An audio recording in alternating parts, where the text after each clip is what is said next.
और क्या होता है वार में, लड़ाई में क्या होता है, लोग मरते हैं, तो वो तो बगैर लड़ाई के मर रहे हैं,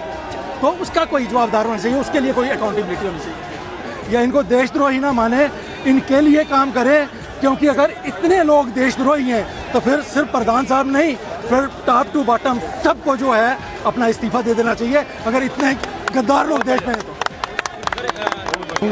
मैं हूँ colonel R K Sharma. I served in the Indian army for 38 years. I fought Kargil war, I fought in Kashmir, I fought in Northeast, and I served under UN flag in Africa, Congo also. So here, it is a cause, it is a concern from my, this पोशाक you can see कि मैं किसी party विशेष से ताल्लुक़ नहीं रखता हूँ। मैं एक सोल्जर हूँ और मैंने 38 years अपने देश के लोगों की रक्षा करने के लिए फ्रंट लाइन पे खड़ा रहा हूँ। और आज भी मेरा ये दायित्व बन रहा है कि अगर हमारे बच्चे सुसाइड कर रहे हैं, पेपर लीक हो रहे हैं, उनका फ्यूचर जो है वो ख़राब हो रहा है, तो उनके लिए भी आके हम अपनी आवाज़ बुलंद करें। मैं ये भी कहना चाहूँगा कि हमारे एजुकेशन मिनिस्टर को इमीडिएटली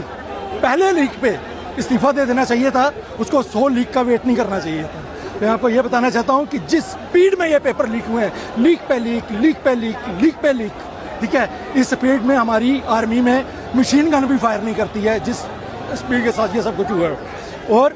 उसके बाद अकाउंटेबिलिटी ज़रूर है। और प्रधान साहब को सिर्फ इस्तीफ़ा नहीं देना चाहिए था, उनको हर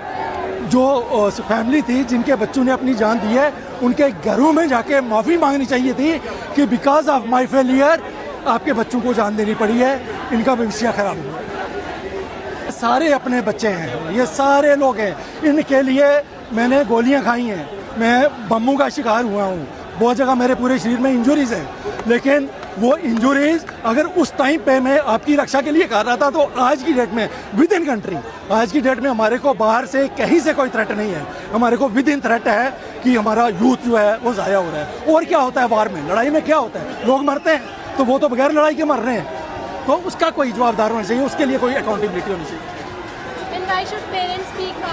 मैं सब लोगों से यही दरख्वास्त करना चाहता हूँ कि एक तो जो है अपने बच्चों को मंदिर मस्जिद वाली जो है ना दरिद्रता, उसमें से बाहर निकालें, हिंदू मुस्लिम वाली से बाहर निकालें, उनको एक ही ट्रैक पे लगाएं कि वो पढ़ाई लिखाई करें और अपना मुकाम हासिल करने के लिए मेहनत करें। साथ में मैं रिक्वेस्ट करूँगा सारे पेरेंट्स है कि वो धैर्य ना खोएं, ये सब कुछ टेम्परेरी है, क्योंकि अगर इतने लोग देशद्रोही हैं तो फिर सिर्फ प्रधान साहब नहीं, फिर टॉप टू बॉटम सबको जो है अपना इस्तीफा दे देना चाहिए, अगर इतने गद्दार लोग देश में हैं तो।